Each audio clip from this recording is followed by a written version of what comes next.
You came in sideways. Well, I was just going to the store to pick up some stuff. Oh, Dad went out to get the milk, hey? Right, and then we'll see if I make my way back home. Jeez. Oh, wow. What an interesting twist. Maybe the wizard is just summoning out a whole bunch of fathers and making them talk about D&D. Jeez. Crazy. Yeah, well, let's do this. I can hopefully. No. Mm-hmm. My kid still has a dad. Yeah. And you get to come back with the milk. Well, welcome to Caffeine Cantrips, the show where we're forced to talk about D&D. Or else. I'm Byron. And I'm Sean. And today we are noteless. And why are we noteless? I think that's because we're being a little bit unique today. We're breaking some tropes, pounding away at those rules of authority. Yeah. Talking about how to be unique and how to break tropes. Yeah. Right? In our D&D/TTRPGs. Yeah. So let's not have a long verbatim. Let's get after it. Roll creds.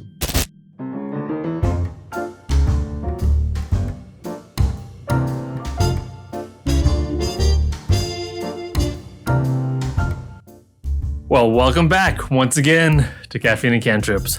Glad to see you guys. As we spoke about, I guess, we are talking about subverting tropes and being unique in TTRPG/D&Ds today. Yes. Kind of an interesting topic, I think. Yeah. It's one that's interesting to conceive of because I think this is the holy grail that we all chase at the beginning of every game. Everyone wants to do something unique, right? And that's what makes us. That's the goal. That's the rabbit that the dogs chase. That's the carrot at the end of the stick, right? That's the thing. The pot of gold at the end of the rainbow. Yeah, metaphors. It's really important to us because I think it's hard to conceptually attach ourselves when we're telling these stories to a story that belongs to someone else, right? It's much easier to attach it to something that belongs to us because then it is our story that we are sharing, not our story that we are plagiarizing and changing. Right. And so I think one important thing to note before we do talk about this, because we always like to define a little bit of scope. Do it. Is that subverting tropes is not narrative twists. So, okay. So a twist is something that's really kind of designed to be a surprise. What a twist. Surprise. It's designed to be a surprise. It's designed to effectively change a lot of what's happening or your perception of what's happening in the story. Okay. This is not subverting a trope. Subverting a trope is more taking an established framework and then either rewriting a portion or replacing a portion with something unique or a kind of against type or just not considered the cookie cutter version of that. To take that established, whatever it is, framework and turn it into something that is yours, but is still identifiable as what it was. Right. And whereas a twist is a dynamic change and a drastic and kind of calamitous one at times. So would it be something like a twist would be like, oh, the butler was the killer the whole time and he was helping you out. Right. That's the twist ending. Sure. Whereas like a trope would be like, oh, the butler was the murderer the whole time, but he had a very good reasons to do it. And he might have actually been the good guy. Sure. Something like that. Yeah, where death was the mercy or the nice thing to do, right? Right. Yeah. Absolutely. Okay. Absolutely. Interesting. It's interesting because as TTRPG players, I feel like all of us love to break tropes. I feel like, right? And I think there's a lot of reasons for why someone might want to do this. Oh, okay. Some people, I think, subvert tropes because they're naturally sort of rebellious or non-conformist, and they want to express that, right? Some might see it as a way to add excitement or like meaning to their lives, because we're not particularly unique, even though we are in real life. Okay. So why don't you discuss what the role of tropes are then? Yeah. Yeah. No, absolutely. Absolutely, I will. That was my plan the whole time, Byron. Oh, was it? Yes, the role of trope subversion. Let's get into that. Yeah. Because for me, at least, the role of trope subversion, I feel it's a great way or a great tool for exploring sort of contentious ideas or themes through storytelling. Like themes that are difficult or maybe too sensitive to talk about like directly, right? I find that by exploring it through the subversion of tropes, it's an easier way of exploring it. It gets around sensitivities and stuff like that. Oh, interesting. Yeah. Okay. So I think one of the things that subverting tropes is great for is challenging assumptions, right? So if challenging a trope might involve like defying conventional expectations of things and sort of establish narrative patterns that are out there, right? I do love my narrative patterns. Right? We all do. We're all familiar with it, right? I mean, we know what to expect, so we like it, I think. But by switching around the trope, we can use that to explore these assumptions, right? And because it's not talking directly about that contentious idea or that contentious assumption, right? We can explore it in a safe kind of way, right? Because I'm not talking about an actual person or an actual type of person or this kind of quality. It's like in the trope, it's a representation of it, but I can still explore that idea, that assumption through the trope. Yeah, and the breaking of it, right? Yes, correct. Right. So, for example, sort of presenting a sort of well-known trope that's out there already in a different light, it sort of encourages you and your audience to sort of reconsider that preconceived notion of that theme or idea. For example, the chosen one. But we know that trope, right? The chosen hero that goes saves the world, right? Maybe if the character was initially seems like the destined hero, or maybe they were, but ultimately rejects that role, right? Maybe it's a way of challenging that idea of a predetermined fate, and it explores the idea of free will or free choice. Wasn't there an anime like that where there Probably. was like a character that had like the bright hair and the unique hairstyle, and they're like, That's all of them. I know I'm a main character. I'm gonna purposely do mundane, boring stuff, so you cannot make me the main character. I think the parents raised her to not be the main character, right? Because they knew she was or something like that. Yeah. So it's nice trope subversion, right? Yeah, and it explores the idea of that. Why are the main characters like this in anime? Right. Another role of subverting tropes for me is it promotes critical thinking about something. Oh, right. Because when you encounter a trope that's being subverted, it often sort of requires the audience to think critically about that story and its underlying themes. Because it's all of a sudden, it's not what we expect. It's something different, right? It doesn't fit the patterns. And you're like, whoa, that's weird. And so it automatically makes you think about it in a deeper way. So like, especially when it's ideas that are sort of subtle or vague, like we have such assumptions about it, like we're like, this is the way something is, but by subverting that trope, it makes you sort of reflect on it a little more than you would otherwise, because you know what the trope is supposed to be, right? But because it's not that way, it makes you think of why is it that way usually, right? Okay. So it gets us to ask questions, not only. Jeez. Oh, yeah. It's a big one. Out of nowhere. It gets us to ask questions about what the difference, why the difference, and then what was the initial structure of the thing, and why is that important? Exactly. Why do we accept it? Okay. Right. For example, let's talk about maybe that the hero-villain dynamic. We all know that one, right? And we talked about it, I think, already briefly.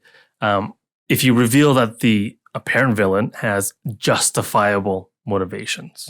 Right. This makes you think about the morality and the consequences of your actions. Like, is it okay to kill that person if you had a good reason for it? Baby Hitler.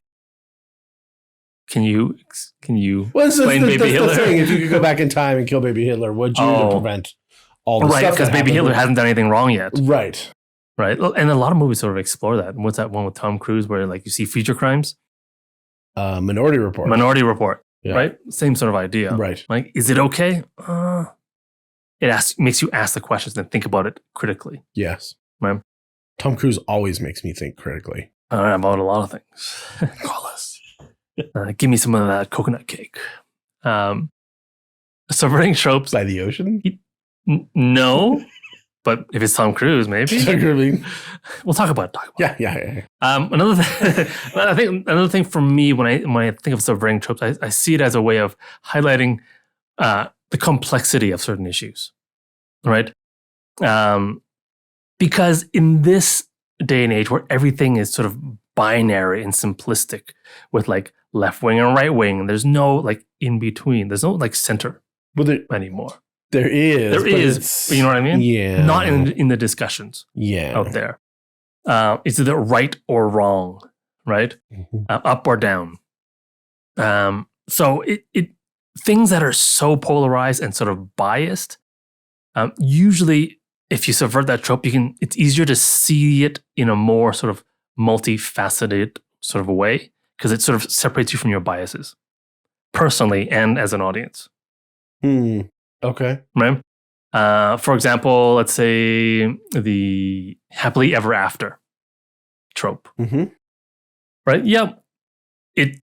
You succeed in whatever you want to do and you live happily ever after. That's the thing, right? By subverting that trope, maybe you want to depict it as even though the character has succeeded in achieving their goals in life, there's still ongoing challenges, right? And it talks about like the complexities of achieving and maintaining success. Right. Whatever that trope might be. Like, okay. Like, the prince and princess get together, live happily ever after, but do they? Now they have kids, and now the emotional balance is off kilter in their family, and they need to like figure out how the new balance, and then the who does the child raising? Is it okay to have nannies? Like it's complex. It's not as sort of simple as maybe the stories put it out to be. So exploring those complexity of issues that you wouldn't otherwise do. Okay. So yeah, for me personally, there's other reasons, like I said, for subverting tropes. But for me, it's that challenging assumptions, promoting critical thinking, and sort of highlighting more complexity in issues. Mm-hmm. Yeah, it's interesting. It's interesting because I think there's one that we can all kind of tackle together. Mm-hmm.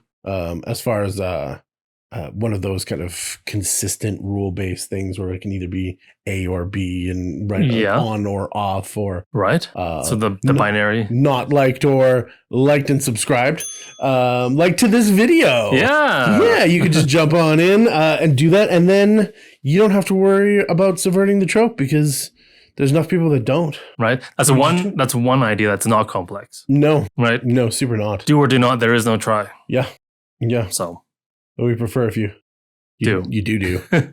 So yeah. We can do what we do for you. For you. Yeah, nice. Look at that. But now we're done that because we do that all the time.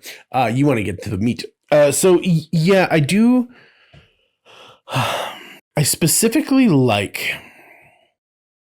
Thank you.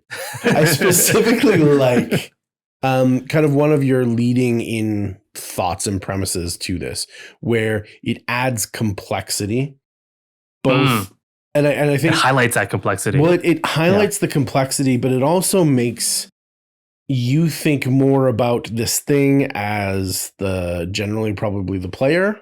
Mm-hmm. Right. Mm-hmm. And then with your more complex idea, you're going to have more nuance and whatnot. So when you present that to your DM, either in session 0 or at some point before in your character kind of character building or character whatever mapping out portion of the game, it's going to provide a matrix for more exploration. for more interest, more definitely. kind of as you go through and play the game, you're not starting at square one, you're starting at square 39 or whatever. Well, and also like it because then the game is more than just like quest, achieve quest, quest, achieve quest, quest, achieve. There's more meaning to it. There's more meat to it, right? Yeah. So I think it's really important that in this way, regardless of what complexity it is that you're seeking, I think it's really becoming what you are. Okay. Yeah. And like we talked about before, subversion isn't something that we're unfamiliar with as TTRPG players, right? In fact, it's quite common, almost as common as every single character that's created kind of has their own unique twist, their own unique, even if, and we've talked about it here, even if this is drawing heavily on inspiration from another character, right? Or another idea, another movie, another book, another whatever. Well, no idea is an island. Nothing is an island. No. Definitely not men. And so Island of Men. So, well, there was that, but we don't talk about that. So there is this idea that, and we've talked about this before as well, like snowflakes, fingerprints, and oatmeal.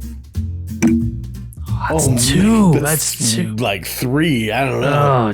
Oh, 3 for snowflakes, fingerprints, and oatmeal. They're all different, but they're all the same. Okay.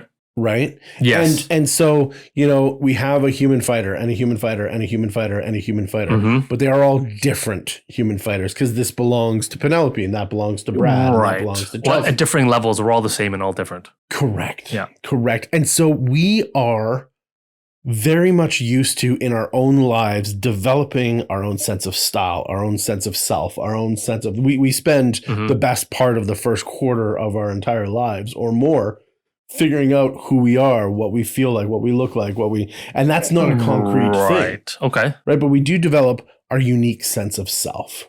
And so turning around and then using that framework to start building our characters is something that we're very used to. Right? Yes. We are very well practiced at developing us. Yeah. But turning around and developing something else is something that we seek, that holy grail, right? That I want to tell a unique story with a unique character. I, as a DM, want to tell a story that's never been told before. Okay, great. Good luck with that. Good luck with that. But you can tell your story that no one else could tell. Well, and you could argue that you cannot help but to do that. Correct. Yeah. Correct. So this is more an idea of being aware of what you're doing because you're already doing it and just giving it a little bit more fuel, right? Like just accepting that this is what's going on and not fighting it, but allowing yourself to flow through it. Yep. Right. And so, I mean, we could start, or I suggest we start in a place where a lot of people do start their kind of character creation. Like, let's do some examples to build up and what we're talking about when we're talking about subverting tropes. Okay. So, subverting the trope. Yeah, let's break it down. Let's talk some of my most I just subverted that trope. Favorite things. Yeah, don't turn the dice. What happens if we talked about a half-orc wizard? But yes, okay. A great example of a race class that is not optimized, right? Is definitely off meta, whatever, right? Yes. But meta. Now we've talked about these things before. Why can't we change these characters? Why can't we change the established system to make it work? So why can't you have a half-orc muscle wizard? You totally can. Right? Firebolt is just a Goku-style ki blast. Yep. Right? And it's super cool. Why not? Shield is just a flex, right? Like you just, whatever you want to do. There's nothing to say that we can't do that within the established rules, right? Because we're basing this on a framework. Yeah. But we're simply flavoring things to work with us. Yeah. Right? And then going down all of the tropes of, I like that wizard already. This is a strength-based society that half-orcs are probably born into, or maybe not, depending on what we talk about later. But how can he blend into his culture? How can he blend into his world, but still be unique? Did you cast Firebolt? No. It was Dabu. So much Dabu. Dabu everywhere. I didn't ask how big the room was. I said I Dabu. Great character already. Right? Great character Love already. him. Right? I mean, same kind of thing, dealing with kind of another humanoid off type. And we are very fond of goblins around here. Those humanoid half types. What would happen if you had a goblin cleric Okay. that specialized in healing, but his twin brother, the one that he was raised with, was a nilbog? What's a nilbog? A nilbog is a goblin that reverses damage and healing in the world. It changes the system of the... Funny. So the goblin who has gone through his whole life training to become the most devastating warrior, the most killiest killer Yeah. of magics, then separates from his brother to go off on his own and gain his own fame. And he's just healing it, and he doesn't understand what the hell is going on now. He thinks he's a failure, but to everyone else, he's the greatest hero ever. Greatest, and he's just like, I've been trying to kill this one group of humans for months now, and I just I just keep following them and trying to kill them. But every day I try and kill them, and they thank me, and I don't know, I don't get it. It drives me crazy. Understand. Humans are the worst. Right? There's another great kind of twist to the whole idea where a twist, but it's not a twist because once again, we're subverting the trope. We're using an active mechanic in the game and then replacing a portion of it to create that confusion, to create that kind of wander and wonder. Even gnomes. I hate gnomes. And WoW made me hate gnomes just because targeting them was always I love when they die. Funky little hair. Gnomes, obviously tiny, small. You think of them, tiny fingers, living in tunnels, mining kind of glittering things. Okay, great. Yeah. All perfectly within trope. Yeah.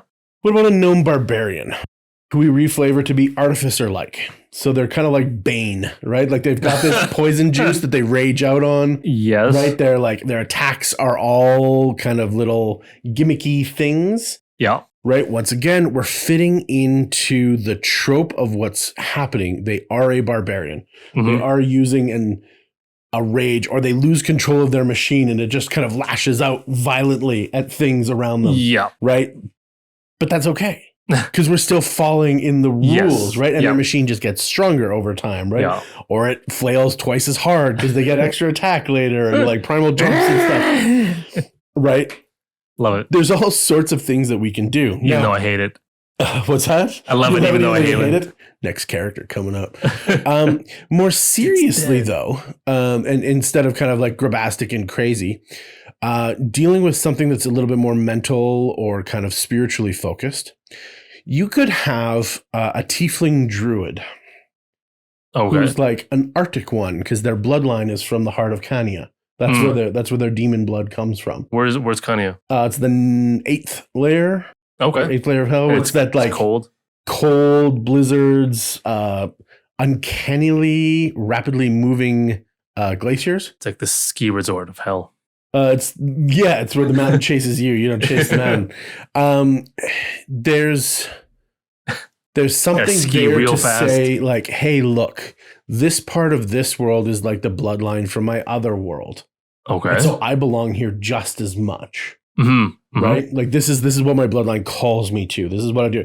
Off type tiefling druids are not normally something that you would kind of build together. Yeah. But why doesn't it work? That, kind of home is where the heart is. And my heart is destined to be in the frozen earth. Yeah. Right? And because it's from the deepest, darkest pits. Yeah. Well, second deepest, darkest pit. But this is a fun way of then once again blending races, classes. Okay. Right? And the last, I think, to kind of move on with this kind of thing, what about a dwarf that's sworn off all earthly possessions? I hate dwarves too. You know that? We're going to trope you into something. This is what we're going to do. But what happens if a dwarf swore off all earthly possessions? So dwarves who are very much in the earth, mining, underground. Earthly possessions. So now they can't use any of these things. Perhaps they become spiritual like a monk. Right. An elf. That's kind of a jump. I put pointy ears on and now I like trees. That's how far you push that That's how far I pushed him. Maybe this mechanically he's just an elf. Part of your story. Wow. Whoa. Maybe this is part of your story where like the clan's been cursed and has to like send one of their children out as part of the punishment for something that happened. Right. He has to swear off, utilizing the earth for a certain amount of time before he can return, whatever it is, right? We can pair up and we can create these subversive tropes to the standard races, Okay. right? To the standard classes where they don't have to necessarily look right. They don't have to necessarily feel right, but they are. Yeah. Right. They do mechanically make sense. They do fulfill those needs and fulfill those requirements within that kind of that framework. Yeah. Like we called it before.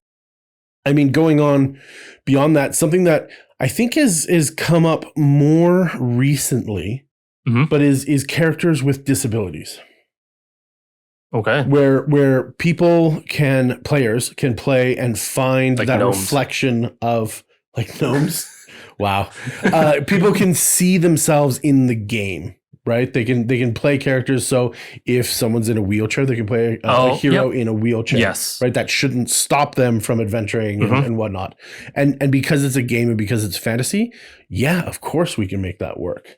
Right. There's no reason that we can't make a combat wheelchair work. Right. We just talked about a gnomish barbarian that uses a machine to fly around and hit things. Right. This is totally acceptable. So don't be afraid necessarily then to work with your DM or work with the people around you to create something. So in this case, since wheelchair is one of the more common ones, what happens if you had like a blind ranger? Because normally when we think of rangers, we think of kind of wilderness warriors, archers, right? That eagle eye shot from far away. What happens if they're blind? And so they've just adapted their senses to be very kind of Tarzan bestial-like. They track by touch, by scent. Oh, like Tarzan had eyes. Yes, Tarzan did have eyes, right? But what happens if you then say like, oh, DM, can I get like the blind sense fighting style? So my character's very aware of and completely aware of everything within 10 feet. Right. Right? And maybe that expands kind of Daredevil-esque as my character grows in level or whatnot. Because I'm taking this particular style of play and I want to go through with that. And yes, eventually he can use a bow. Why? Because the target's within his range of sense. 10 feet. 10 feet or more. Right? Yes. Don't get those disadvantages. Yeah. But you go into the dark of a cave. Nope, he's not penalized anymore. Dark vision is not a thing. He's still just as good. An invisible creature walks by. Not a problem. He senses them. Right. Right? Because visualization isn't required. Oh, so invisibility these super 5e. things. Yeah, that's a separate topic. But utilizing these things where a disability can become a great strength of the character is a subversion of the trope. Yes. Right? Yes. Your weakness is your greatest strength. That is a trope that's out there. Yes. Right. I like other fun things like unique familiars that we talked about before, or maybe an artifact. Maybe you have a fascist like textbook that you need to teach compassion to through the party's actions. Oh, jeez. And it is the MacGuffin. Instead of just carrying it to a volcano and throwing it in to destroy it, we need to make it understand compassion in order to win the war. Interesting. And so this sentient magical item, we actually have to like take it around and do mundane things like go pick 10 apples. Redeeming that Book of Ultimate Evil or whatever. Redeeming the Book of Ultimate Evil, yes. And there's could be something there where it's not necessarily the character, but the character's purpose is now to change an item's opinion of the world so that the greater world can, win. Whatever the conflict is. These sorts of things, I think, are really out there and available to us to play with. So not only the character now, right? Or the character's ability, the character's race, the character's class, but the character's equipment can create tropes that we can subvert and play with. Yes. Oh, you can use anything. Right? You can use anything. And that's not to, necessarily say that we can definitely use our backstories. Yep. Right? Yep. The kind of the true nature relevation? Nope. Revelation. Yeah, Relevation. The syllables. He got a little bit taller. Developing a backstory that revolves around like a significant truth in the character, right? Like a character who's attempting to understand the roles of women and men in society because they're a changeling. Oh, okay. Right? And they don't know either, but they can conform to both. You are right. Or neither. Right. And however you want to play that kind of exploration. How does that change? How does that change for that character? If you can be both fluidly. Yeah, but fluidly, absolutely. Yeah. I am both simultaneously, and I can be either. Yeah. Right. And how does that interact? How does that work? Mm-hmm. Right. What is our understanding? Like you said before, what is our understanding of the base framework? And then what can we change that to be? It's an interesting conversation. Yeah. Through that character, right? Through that subversion of trope. Yes. Yep. Yes. And with that, I suppose since we're talking about jumping around in society, perhaps multiple identities. Right? All of these, of course, taken with tact and respect. But if a character has an alter ego, or maybe even they're a Batman-like character. I was just thinking Batman. Where they're, and you've had some experience with this, not with alter egos and vigilante. Not that you guys know. Totally theoretical, FBI. But a character that is like a homely innkeeper and then moonlights as like a bounty hunter or a notorious assassin or whatever. Mm-hmm. There's even a class for this in Pathfinder. I love that class. Right? Where I think it's the coolest thing ever. Two classes simultaneously. Yeah. But you can only use the certain powers, like the social powers in one part of your... It's the magical girl class. It is the magical girl class? I thought it was like the vigigilante. There's one modification where you can switch your identity really fast, but yet it's really like magical. Oh, okay. Yeah. I think it's the greatest thing in the world. So these kinds of things, I think what I'm pointing to now is look outside of D&D for other things that could be very interesting that you want to play within the game, right? Bring those other tropes in, bring those other mechanics in, adjust them so that they're fair, so that everybody's still playing on an equal kind of playing field, but then make it your own, right? Well, that's one of the great things about D&D. I think we've talked about that before way back when one of our early episodes where we say that D&D is such a great place to explore real world ideas and issues in a safe place. Pepper Ridge Farms remembers when we said that. Do they? Yeah, they do. Call us. Oh, yes. Love the cheese and meat box. But yes, this is a good way. And I think to stop giving you ideas, I end off with this one right now for creating characters and creating kind of this unique trope of a story. And these are all examples. Please use them if you want to use them, change them, switch them around, build on them. But faked origins is another fun story that we can tell. Right. So this is perhaps the using fabricated elements in the now to hide your kind of history. So you appear and spend all your money. So you appear as a noble, but your family back home is a peasant, right? And so you're just kind of that Heath Ledger movie, A Knight's Tale. Oh, where he's pretending to be the knight and going until he can no longer, and then he gets knighted, and then he wins because he's the hero, he's the chosen one. Okay, great. Like the Joker. Fake it till you make it. Not going to touch that one. What happens if you're a fighter trying to pass as a paladin? A sorcerer trying to pass, or a sorcerer or a warlock trying to pass, perhaps as like a cleric, right? Or even like a rogue with fast hands and a healing kit, trying to show off as like a cleric or a healer, right? Yeah, right. We can do these kinds of like mystery histories. And no, here, what is it? Mr. Black, Catching Notorious Mr. Black. Whatever. Catch Me If You Cans. These stories where you are not who you say you are. But you can still blend in and kind of fill that role. Right. Yeah. Right. And why can't you be a combat healer as a rogue? You totally can. You absolutely can. You can build that way to be a very good one.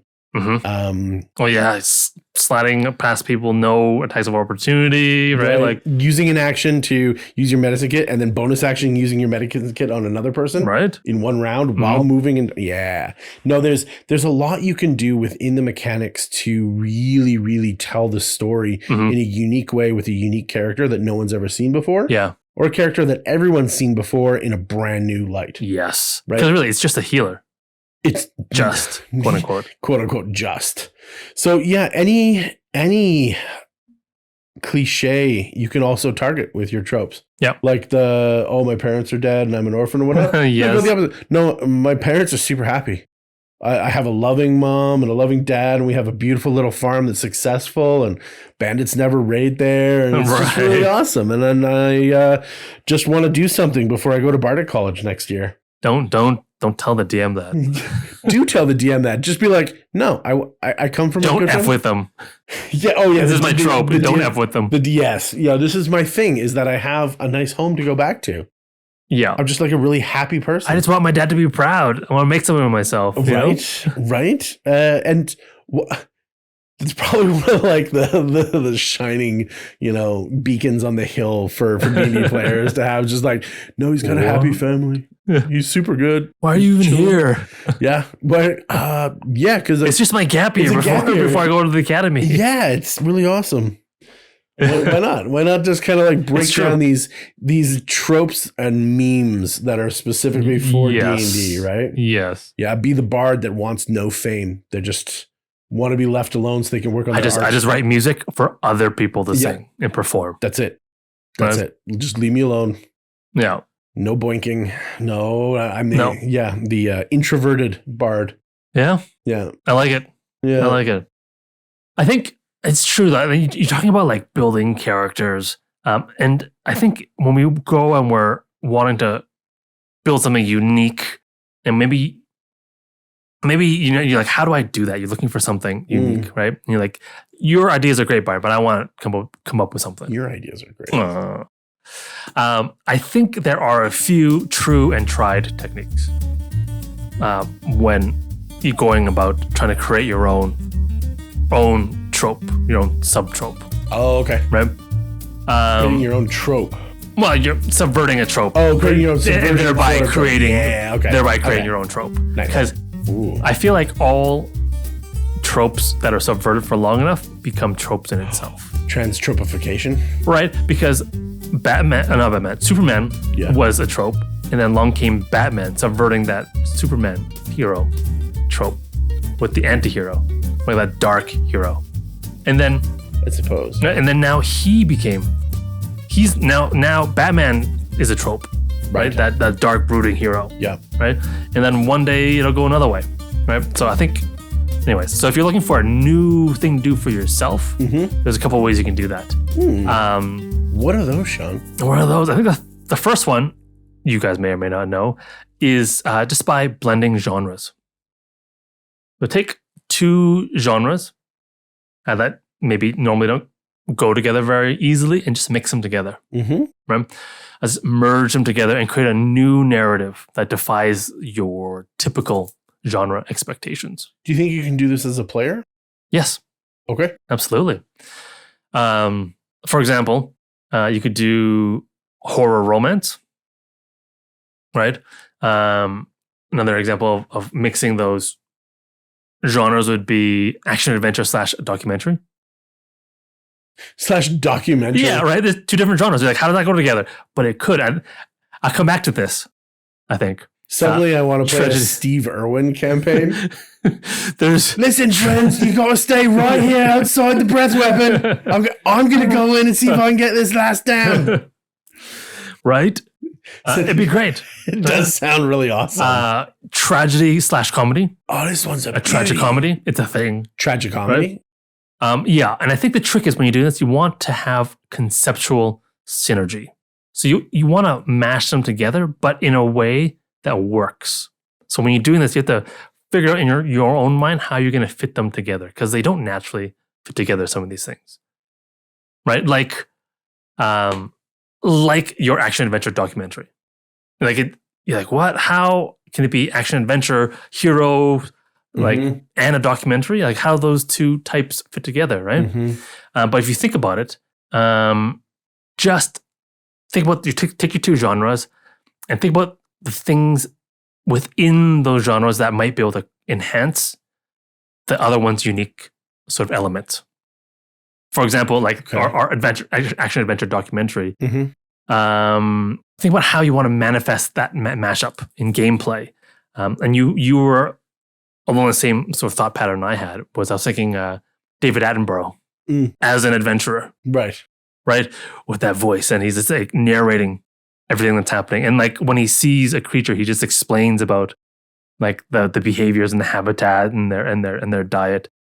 And he just narrates everything, maybe even the actions of the party, as if he was a narrator in a documentary, but he's actually part of the party as well. Right. And you could do lots of interesting things about that. Like maybe in battle, of course, funny, interesting, but maybe even in RP sessions, he narrates people's thoughts. Right. Right. Or things that you narrate, like, oh, they're about to make a deal, but what Samson doesn't know is that his training partner has lied to him. Right? And then the guy's like, what? No, I haven't. And Samson's like, hey, you lying to me? Like fun things like that. As a character, could be. I mean, your party is definitely going to lawful hate you for that kind of stuff, because it gets back into like the goody two shoes, I think, memes. It would be super fun. I think it's super fun in most kind of scenes or whatnot. You could just be, after a long day of adventuring, the Goliath barbarian has danced upon the table and drank enough to put out 3 whole bovine for the night. She is ready to find a mate. Whether the mate is ready, we'll find out.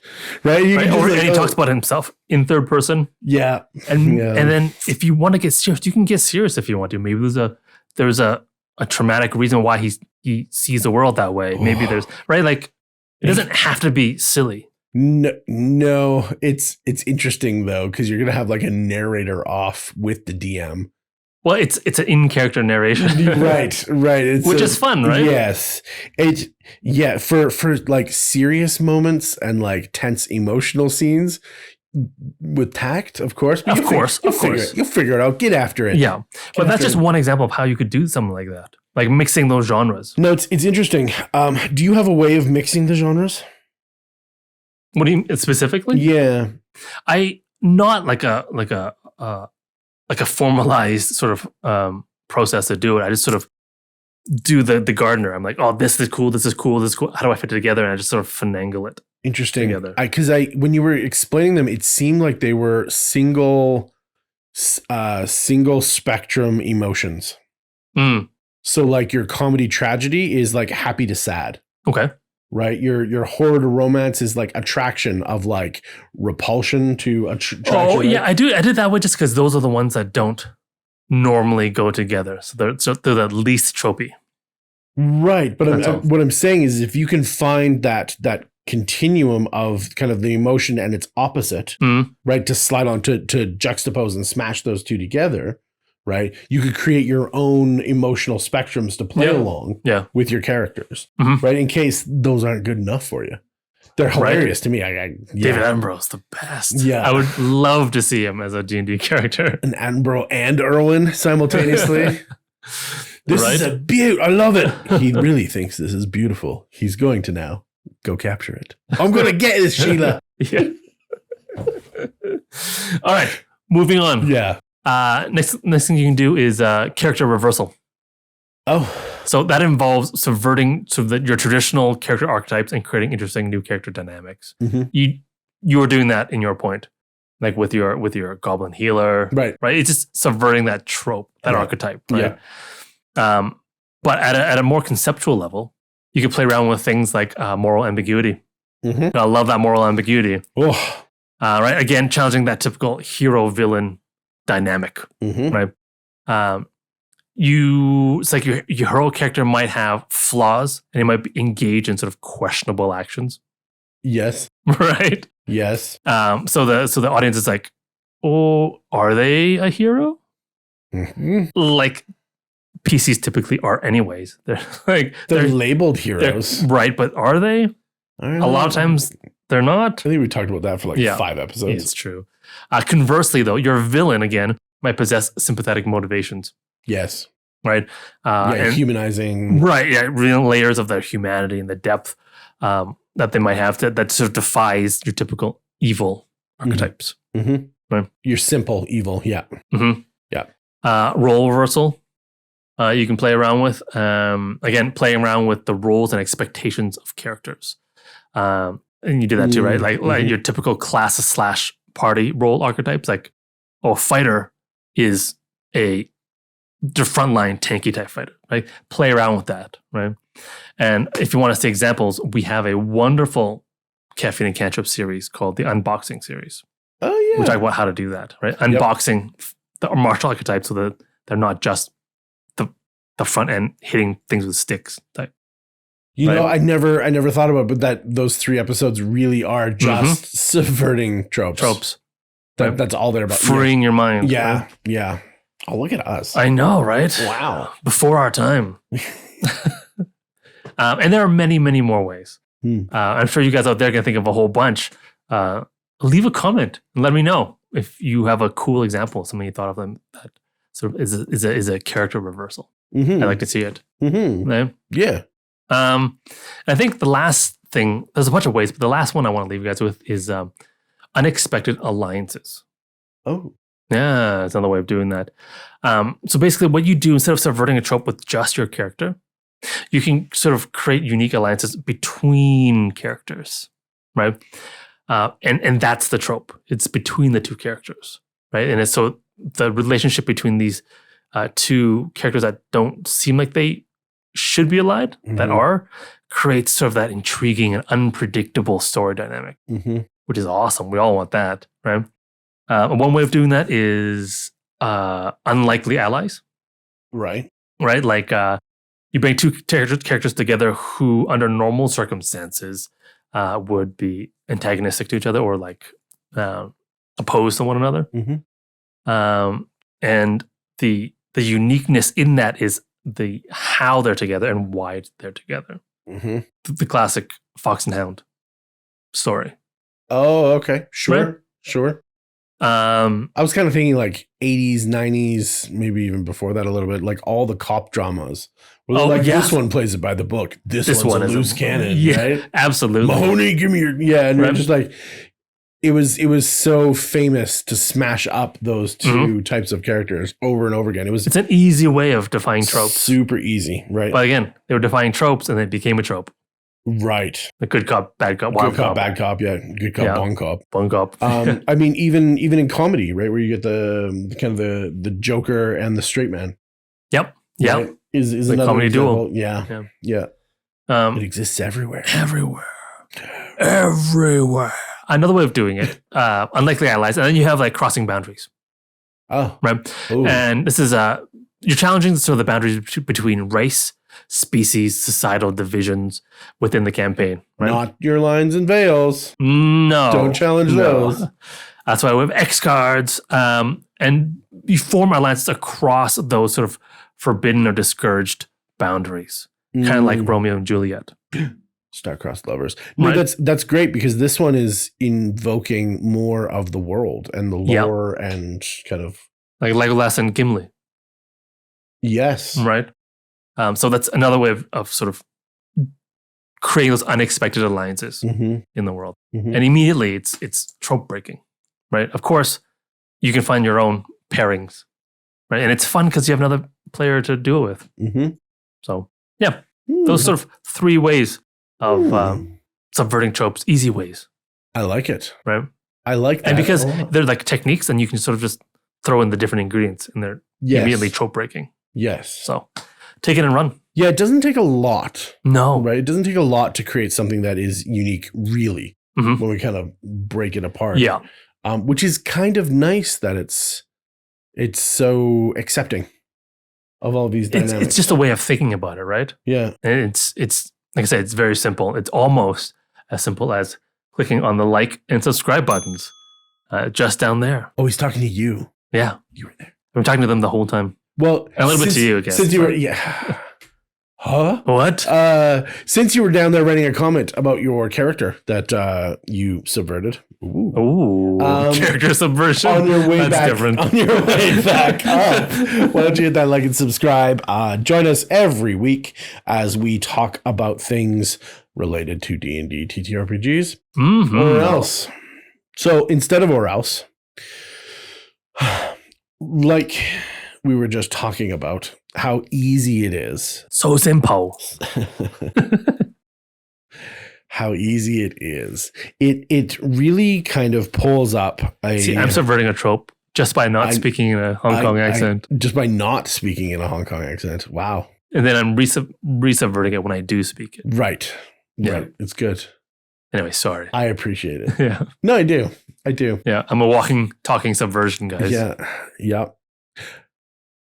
So, I mean, my section title here is then perhaps not, segue nicely enough. But I think that when we are creating our stories, I previously talked about kind of PC building, character building. You can even do that for NPCs as well.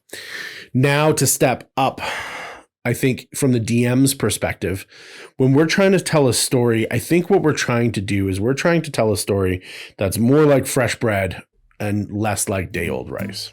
Day old rice right here. Rice, boy. Hey, that's how you make the best fried rice. It's true. Cooking tips with Caffeine Cantrips. So when we are going and we're looking at our stories and the stories that we want to tell, and whether or not we're basing this off of organizational strands and networks and spider webs and villains and heroes and whatever it is that's going on, at our base storyline, when we break it down, kind of like you said before, like, is this a horror? Could it be a horror romance? Could it be a horror documentary? Could it be a horror documentary? They have those. Blair Witch. Yeah. They didn't win. They never did. They never do. I think when we're talking about the complexity of storylines, like you initially put forward, and then I reinforced. Okay. This is going to help you avoid linear storytelling when we start subverting the tropes of the story, because people are going to be asking what's next instead of knowing what's next. Oh, yeah. Right? Yeah. So when we're introducing these kind of branching narratives or these new structures, see water slides versus, like sandboxes, railroads, right? Feels like forever ago. When these can lead to unforeseen consequences. Consequences, guys. Jeez, my accents. They're coming out. I'm sorry. I can't not. But it's helping you to tell a story that's never been told before, or to tell a story that's similar to something else with a whole new light, right? By changing these sorts of things and adding these unforeseen kind of, like you said, ingredients into it to kind of get them out afterwards. And this is going to create more engaging kind of sessions, more engaging story arcs, because people are interested in what they don't know. Yes. Right? If they keep doing the same thing over and over again, it becomes familiar and becomes boring, and we can get burned out on it. But when we start creating even slightly new takes on how to do things, this can create that complexity that could really rev your engine and drive you forward creatively, right? Instead of experiencing that writer's block. So when we had no blocks here. So when we have unlikely allies, right, we could also have unexpected adversaries. What? Or adversaries. Instead of putting the players against the typical monsters, right, we can, our monsters are enemies that are associated with the certain environment or the certain setting. We can put in unexpected foes. For instance, all the woodcutters and all the hunters believe that a new apex predator has moved into the woods. It's super dangerous. We need you to go and find out what it is and get rid of it. It's a unicorn. It could be a unicorn, right? That's just like, no, this isn't okay. Something bad was here and I'm stamping it out. Right. Right. Or it could be the treants. The trees turn into treants and they themselves are doing it. Rebalancing the natural order in there because there's too many wolves, or they could be doing it at the behest of a druid, right? There's too many mother effing snakes in this mother effing forest. Wow. Damn snakes, St. Peter up in here. So there's these sorts of simple things that we can throw out there. It's a good movie. We can. It wasn't. Yeah. Oh yeah, it was. It was fun. It was fun. Samuel Jackson as a treant. Call me. That is a Lord of the Rings remix. I don't know that I could. I would watch it. I would pay to watch it. The mother effing Ents are going to mother effing war. Okay. And he's got a purple lightsaber, so you can tell where he is on screen. So even with that, like when we start looking at, good things are doing things for good reasons, and then when we intrude on that, we thought it was a bad thing, but now we need to like stop and check ourselves. before you wreck yourself. Right. So that can then start pulling in like a shifting moral alignment to what's going on. So now we've talked about using stereotypes before and using alignment stereotypes of NPCs and factions before. Oh, this is like DM stuff. This is DM stuff. Okay. Yeah. Okay. Yeah. Player stuff. This is DM stuff. Okay, cool. Right. So we can present those morally ambiguous characters, those morally ambiguous organizations. I love right? that ambiguity. What happens if you are dealing with a thieves guild that has a strict code of ethics, right? As to like, right, we do not steal, but we can reclaim. And you're like, oh, what does that mean? As all the thieves go out in boats, and they're not pirates, but there's no problem with them diving down. So it's like a expert swimmers that dive to the bottom of this kind of war-torn area and like loot stuff from the bottom of the ocean. The scavengers. Right? You could have something like that, or the thoughts and the kind of combinations can be endless, right? What happens if you have an order of paladins that are all like oath breakers? Right? they're all knights, they're all considered high in society and whatnot, but they all are just trying to like raise Beelzebub or something. Jeez. Okay. Right. So there's nothing saying you can't have this, right? There's nothing saying that its face can't match. The Oathbreaker game. Right. There's one zombie that whoever can control it wins. Ooh, control it the best. Yeah. Oof. Wrest control from the other guy. Yeah, if that zombie would hit like a truck. Because he gets all the pluses. Anyway, yeah. So that's a fun game for your Oathbreakers. Yeah, that's a good one. Yeah. We're Oathbreakers, we don't fight. We don't fight. That's our ethics. We don't fight. We don't fight. We just use the zombie. Woof. That's a good one. Reversing expectations is another one. Where, and this has been done before, and a lot of these have been done before in different ways.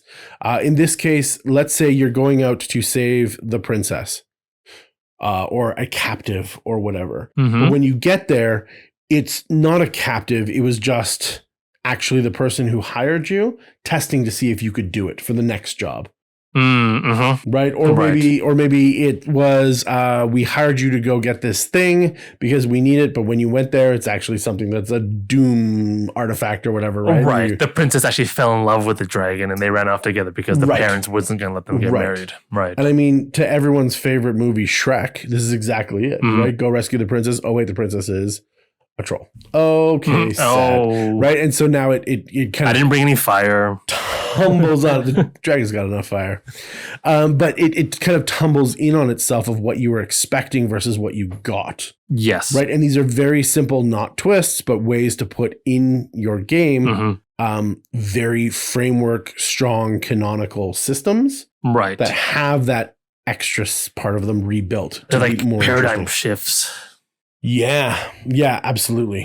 And speaking of good old paradigm shift, what about an atypical reward? So you go in and sounds unsatisfying. It should, but then it should be so good. And I think we get moments.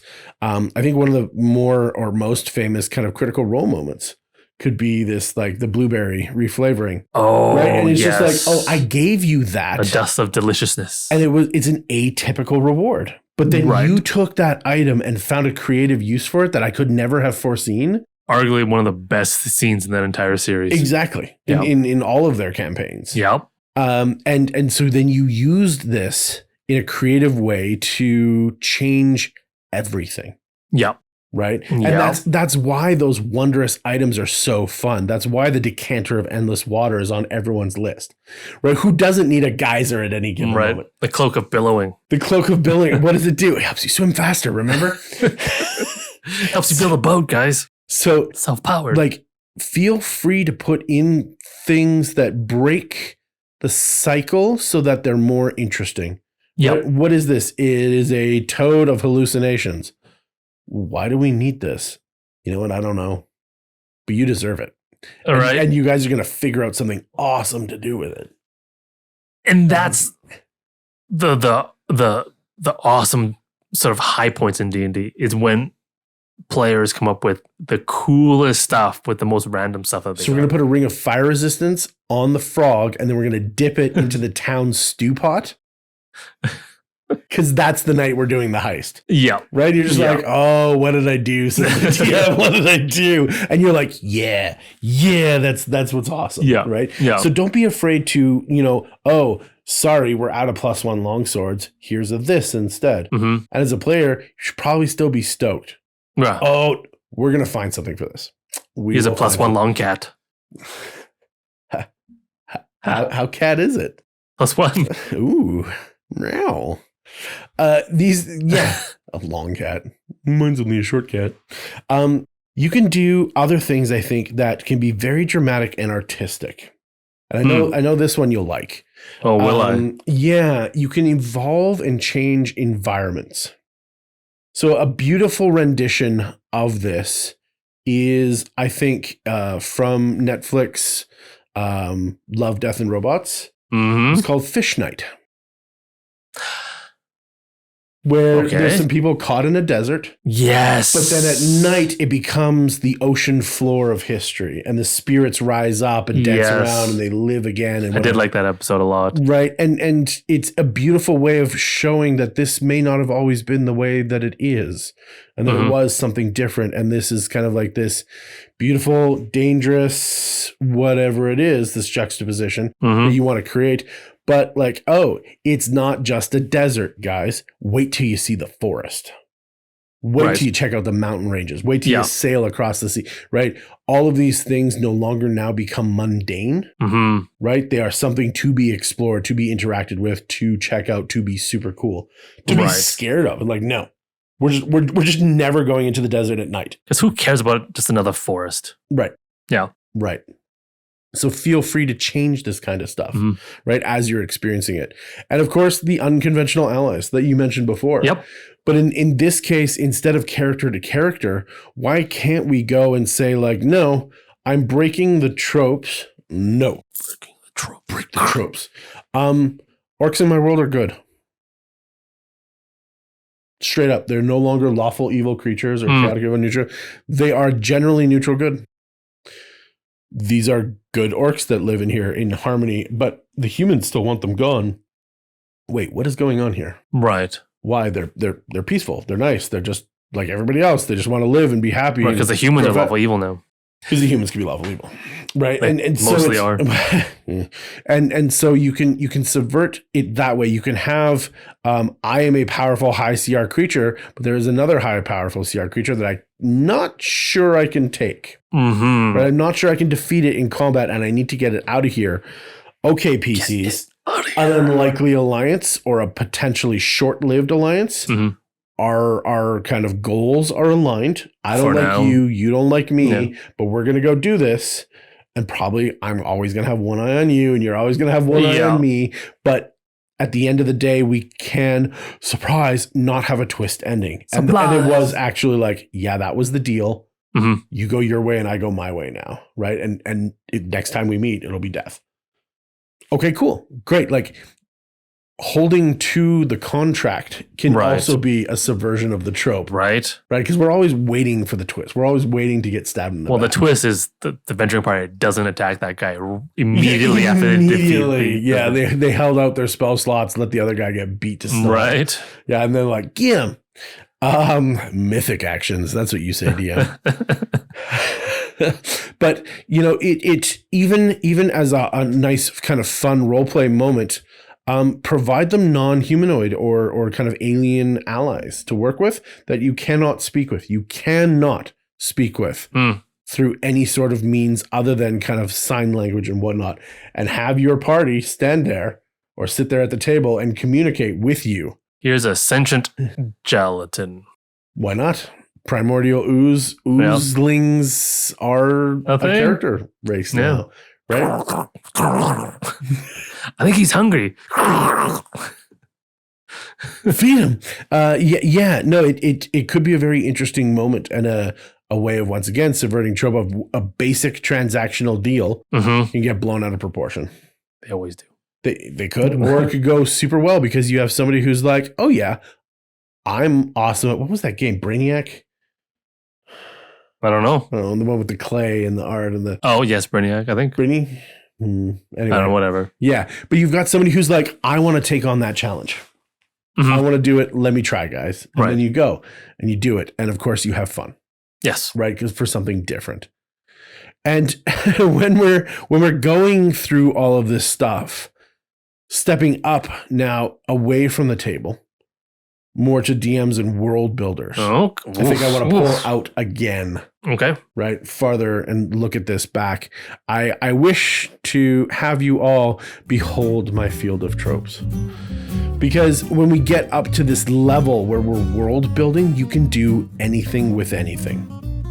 Right? And I think when we're talking about this, 3 of your core areas, this will be quick, but 3 of your core areas that you can maximize your impact. The first one is going to be the cultures of the world. Don't F with my cultures. I'm effing with all the cultures. You are. Right? These are the things that Bacterial the PCs cultures. are going to. These are the things that these are probably one of the most important things that your players will walk away from the table still feeling the full color of. Right, is the culture that is expressed through this. Now, we talked about organizations and we talked about all that kind of stuff melding in. These are going to form the layers, of course, these delicious, delicious layers.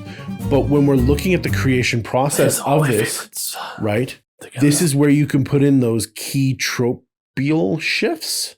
Tropial shifts. I don't know, I'm making up words. Yes, I like it. Right, that I always make up words.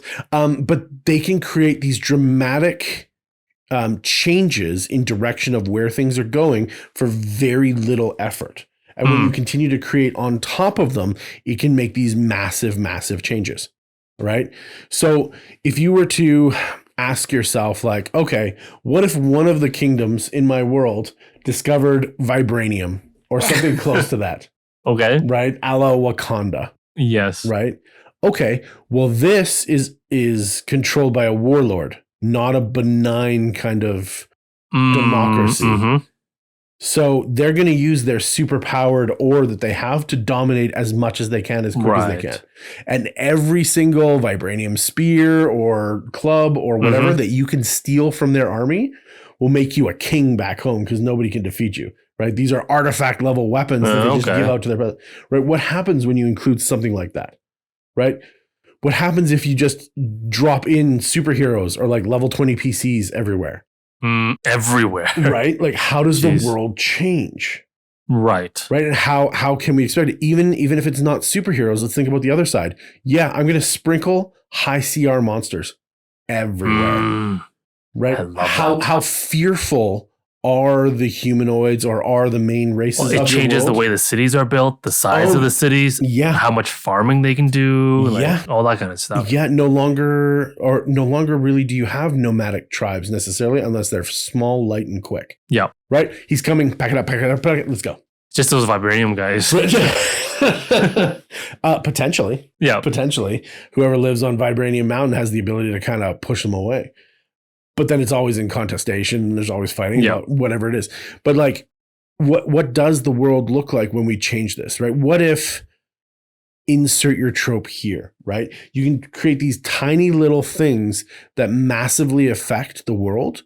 And whether or not you're using that for a game or you're using that as a thought experiment or like a 20-minute mental exercise to warm up your creative juices. Right. The idea of what if was turned into like an animated series on one of the Disney. Marvel what if. The Marvel what ifs, right?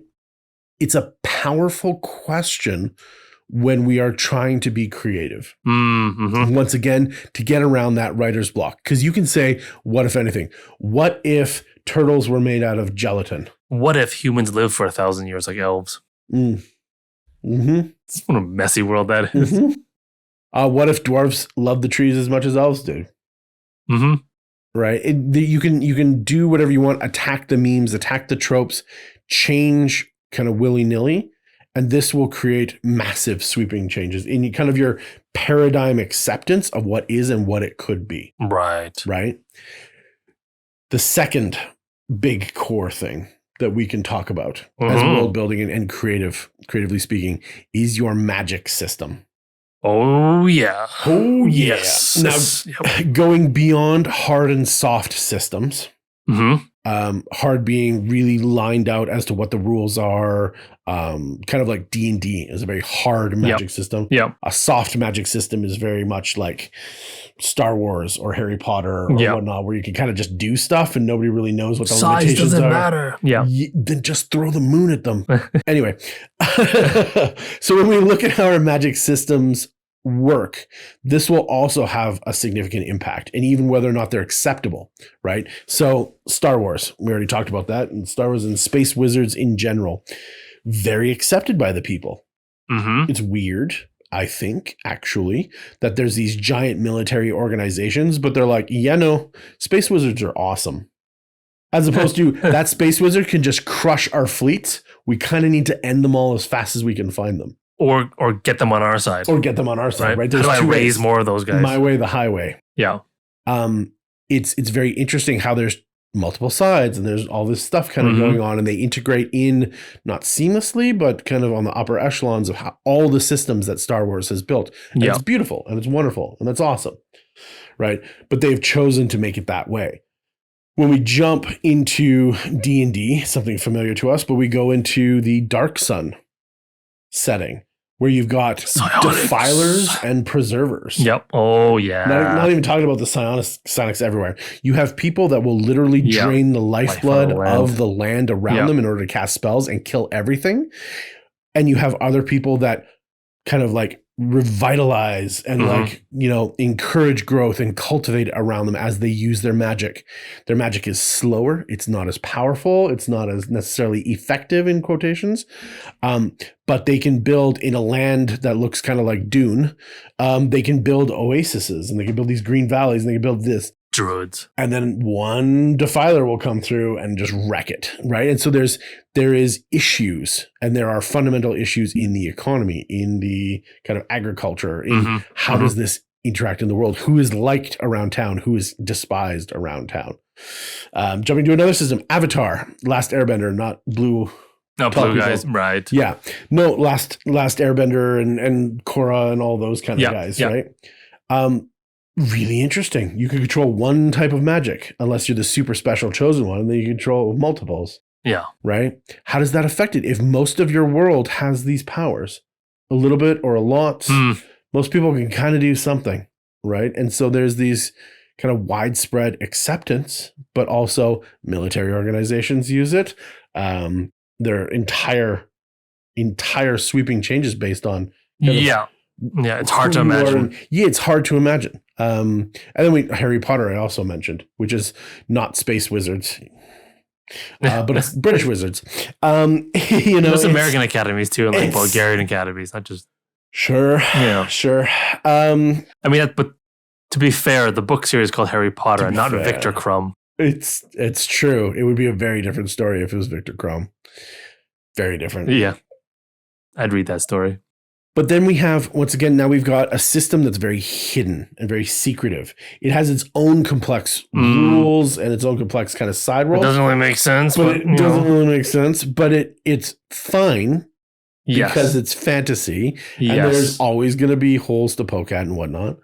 Yeah. But when we start looking at it, it's just asking yourself, these are very popular magic systems that most people kind of, maybe they don't understand completely, but you know of.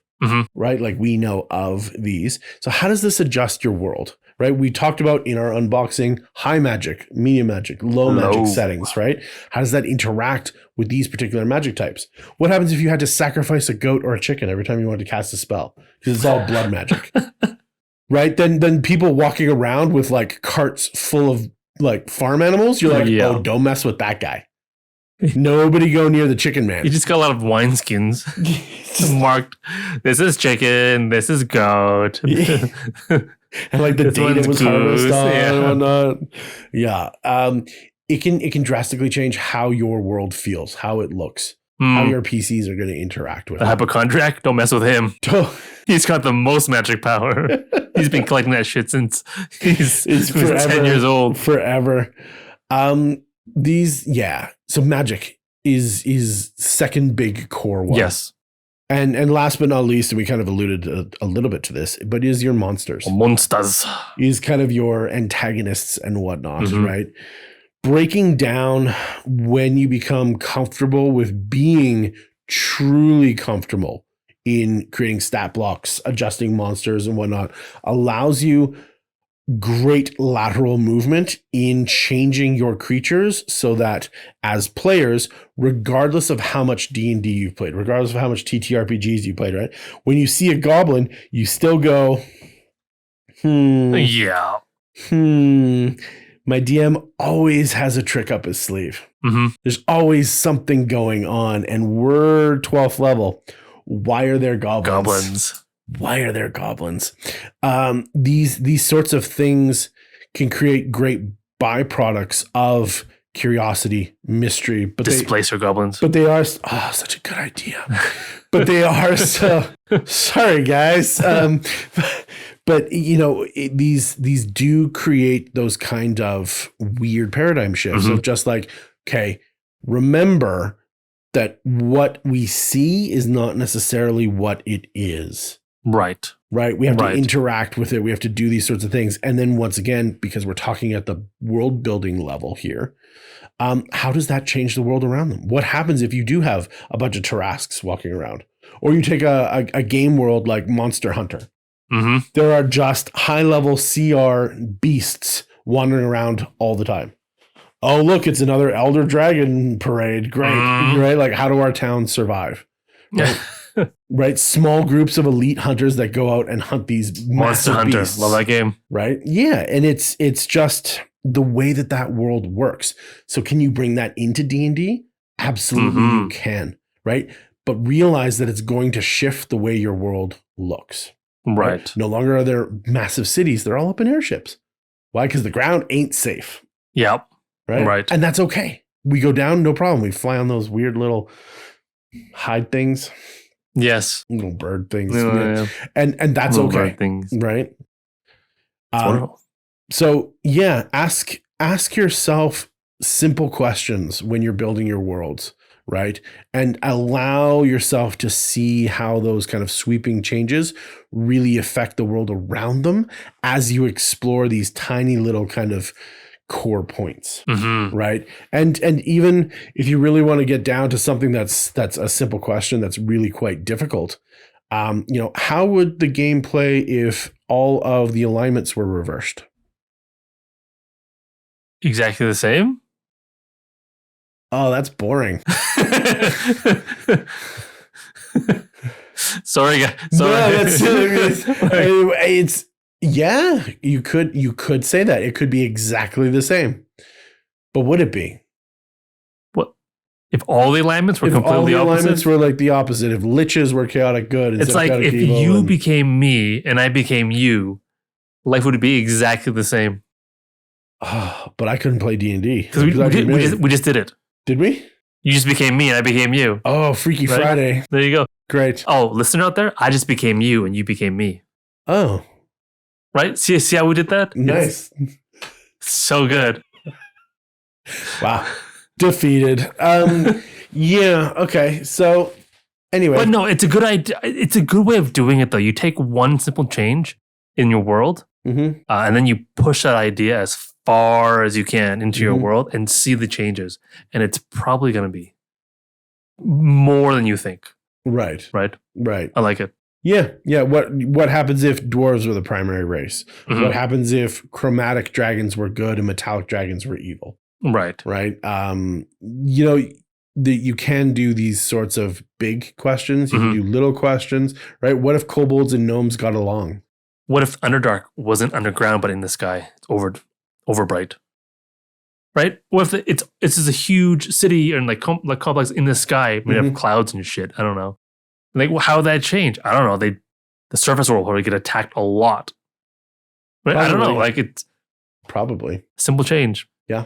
Right. Oh, an air elemental based massive repercussions. Oof. On that note. Yeah. No, it's interesting. We've talked a lot about like being unique by like subverting tropes, tropial subversion.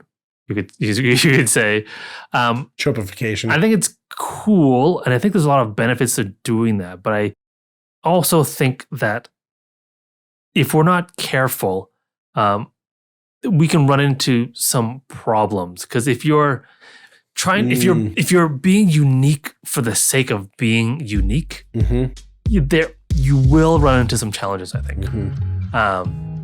Because being unique is cool, but there are things you need to think about when you're changing things and subverting tropes, because the system is set up the way it has been set up, and the ideas have been set up in the world the way they are for reasons, right? And specifically in the context of D&D and TTRPGs, there's things you need to keep in mind, because subverting tropes is fun, but not at the expense of other things, like rules and settings compliance. This is weird. Example. I'm normally the word of caution. I know. Trope subversion. Sean's going to do it. Because D&D specifically operates within a very specific set of rules, right? Settings, it's malleable, but in general, it's kind of set, right? The default to D&D, at least. Correct. And it's important to adhere to these rules and settings, at least the settings that's been put in place by your DM, right? When you're pursuing this uniqueness that you're trying to go after. Right? So yeah, rules and setting compliance. You need to respect the game world canon. Okay? Being unique is fun, but respect the established canon and lore of the campaign setting. Okay? Deviating too far from that risks creating sort of inconsistencies in the game world. Right? Like, I don't know. In the DM has set this game world where undead have overrun the surface, right? And everyone is living underground now. They come up just for resources. Right. High risk sort of runs, right?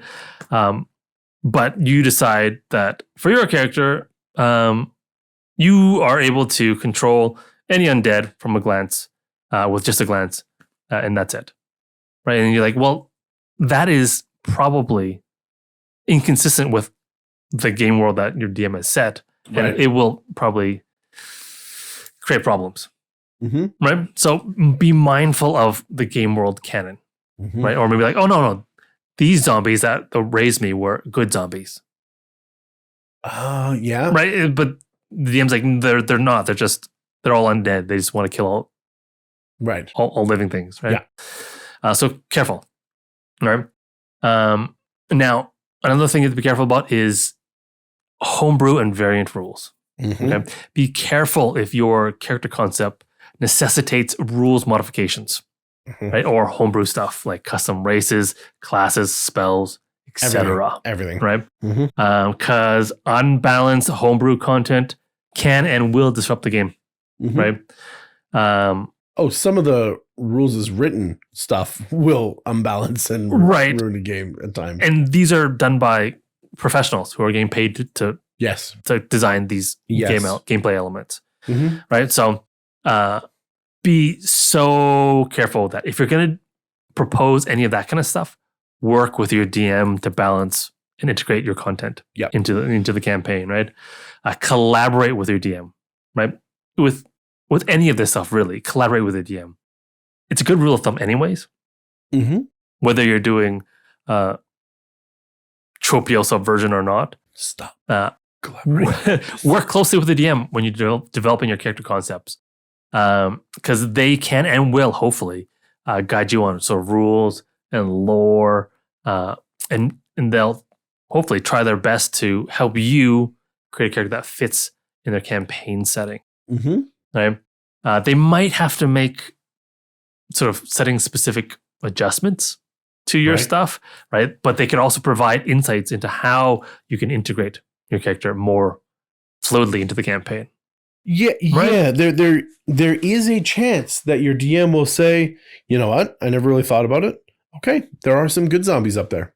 Yeah. Yeah, and you are more than welcome to take control of one of them at a time. How we know what they look like, what they are, how you discover what they look like versus, that's up for contest, right? Yeah. But they're out there. Like, yes, we can do it in this way, maybe. Yeah. Right? Yeah. But work with the DM. But if you just session 1, you're like, yes, this is it. Yeah. Your DM might have a problem with that. Yeah, springing surprises is not bonita. Yeah. But when you work with your DM, make sure when you're approaching them, have a clear idea of what you want and why you want it. Like specifically. I think the why is more important than the how. Yeah. Yep. Absolutely. Well, because the DM can help you figure out how. Correct. It's the why. Like, exactly. I want this, and this is why it's important to me and my character. Yes. Like, how can we do this? Yes. And most DMs are more than happy to help you out, I think. Next thing you have to worry about is balancing your uniqueness of your character with the party cohesion, right? Because you're not playing alone. You need to balance your character with the party cohesion because you want everyone at the table to have fun. Yes. Yeah. Right? Just because you're subverting tropes doesn't mean the other people want to subvert tropes. Yeah. Or deal with that specific tropial subversion. I love that word. Tropial? Yeah. It's a new word that we made up. So think about things like role compatibility, right? Consider the typical roles in a D&D party: tank, healer, damage, support. Try to make sure that your character's concept sort of fulfills a role, maybe not necessarily those roles, but a role that complements the group's needs. Yeah. Instead of the opposite. Yeah. Okay. Right? Yeah. So maybe you don't have a tank healer or healer. Maybe you have like a tanky healer type of thing, but whatever. Like whatever you're trying to work with your party to make sure whatever your changes fits within that party dynamic, right? Because if your character doesn't align with the party's sort of needs and their way of going through the campaign, it'll lead to party conflicts and reduced fun, unfortunately. Yeah. Right, and maybe even hurt friendships in real life because that. Yeah, real life TBK. No bueno. For example, if you're like, just a quick trope of mine changing, I can cast as a wizard my spells as a bonus action now. Right? Like, will that overshadow the other DPS? Maybe. Right? Because you can now free up an entire action. Right? So think about role compatibility when you're doing this kind of stuff. And the last thing I think I want to leave you guys with is this idea of relatability. Oh, okay. Right? Tropes that the way they are now are designed in such a way that they are relatable. We've learned to relate to these things. Oh, okay. Mostly because these subverted tropes or tropes that we have already in society are things that have grown out of the society. Yeah. That reflects the society, so we can already automatically relate to them. Yes. But if you're switching that stuff around, there's a risk that your character might be too out there, right? And make it difficult for others at your table to relate and or understand your character. Yeah. Right? And that hinders role-playing. And storytelling. Because you're doing stuff and I don't know how to react to that. You're telling a story and I don't really understand the story that you're trying to tell. Yeah. Right? So I can't help you with that. I can't go along with you because I don't understand it. I can't relate to it. This is an exceptionally good kind of point that you're leaving to the end, because this can be discussed as you go through the story, right? Resession zeroing and all that kind of fun stuff. Because at first it was okay that you had to kick over every fence post that you saw because we thought that we were going to be out in the woods a lot, and that's okay. Right. But now we're in town, and then we're constantly fighting with the guards, and it's constantly this. The nobles hate us. And we didn't see it, and then you took literally posts to mean like guard posts. So now you're destroying whole buildings, and it's just like it's gone too far, right? It's no longer fun and kind of entertaining or not. Can we dial it back? Can we like?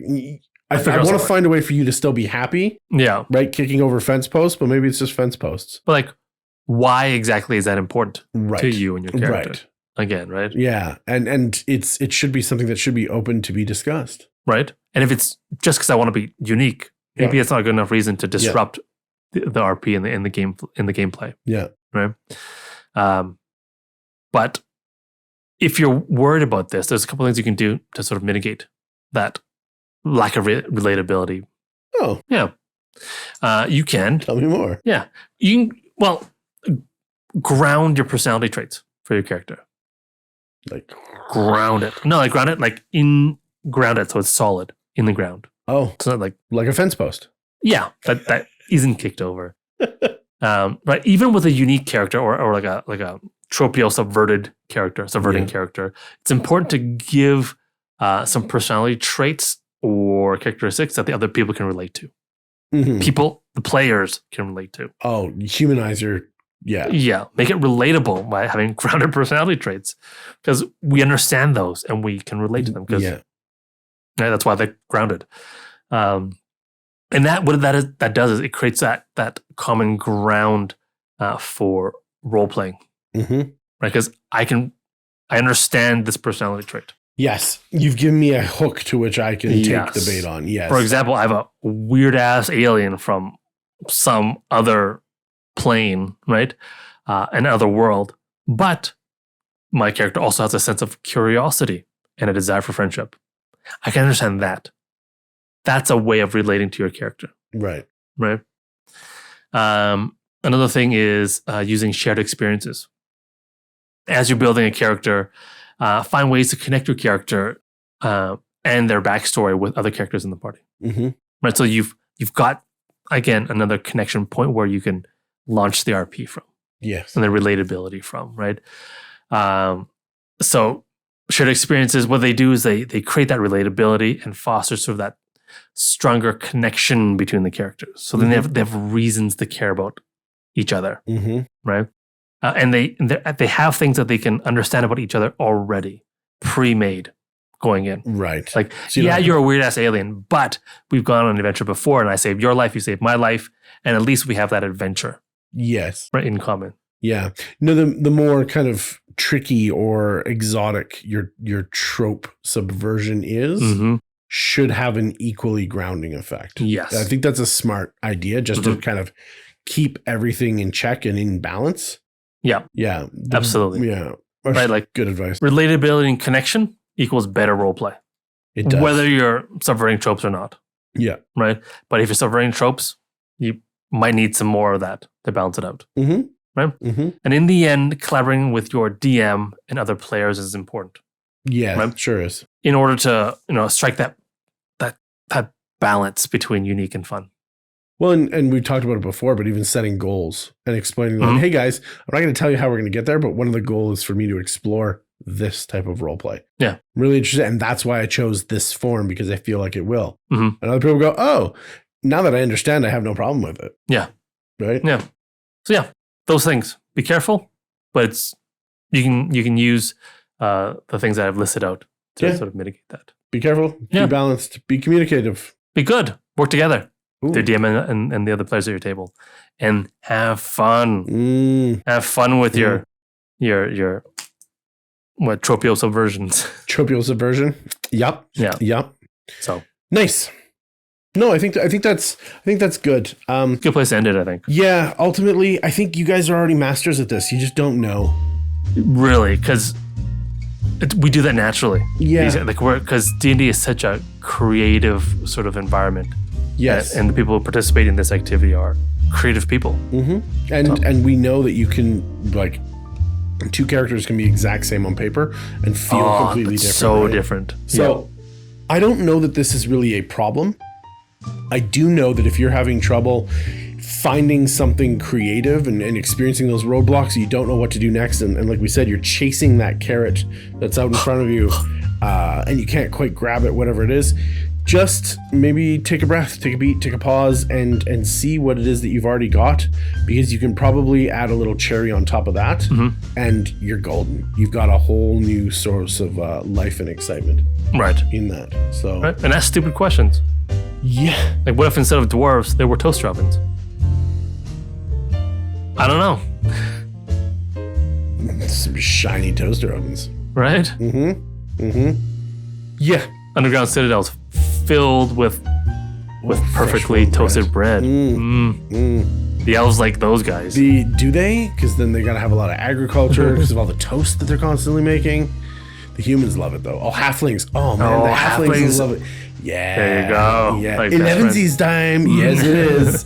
Yes, it is. Want toast? I got toast. I got toast.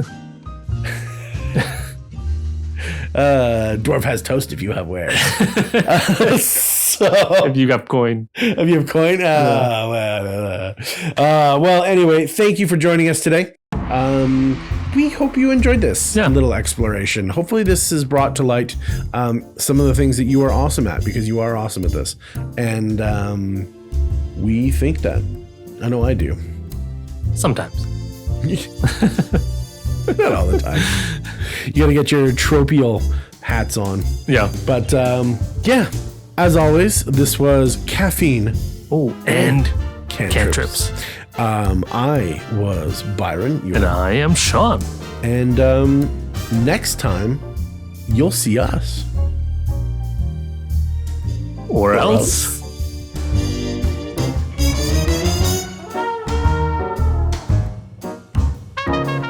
Look at you. Look at me. Look at me. Now look at me looking at me. Put me picture in picture. Look at him. You see him? Now look at me. Now look at him. Look down. Look up. Look up. Still look up. Move your mouse. Like and subscribe. Perfect. Fatality.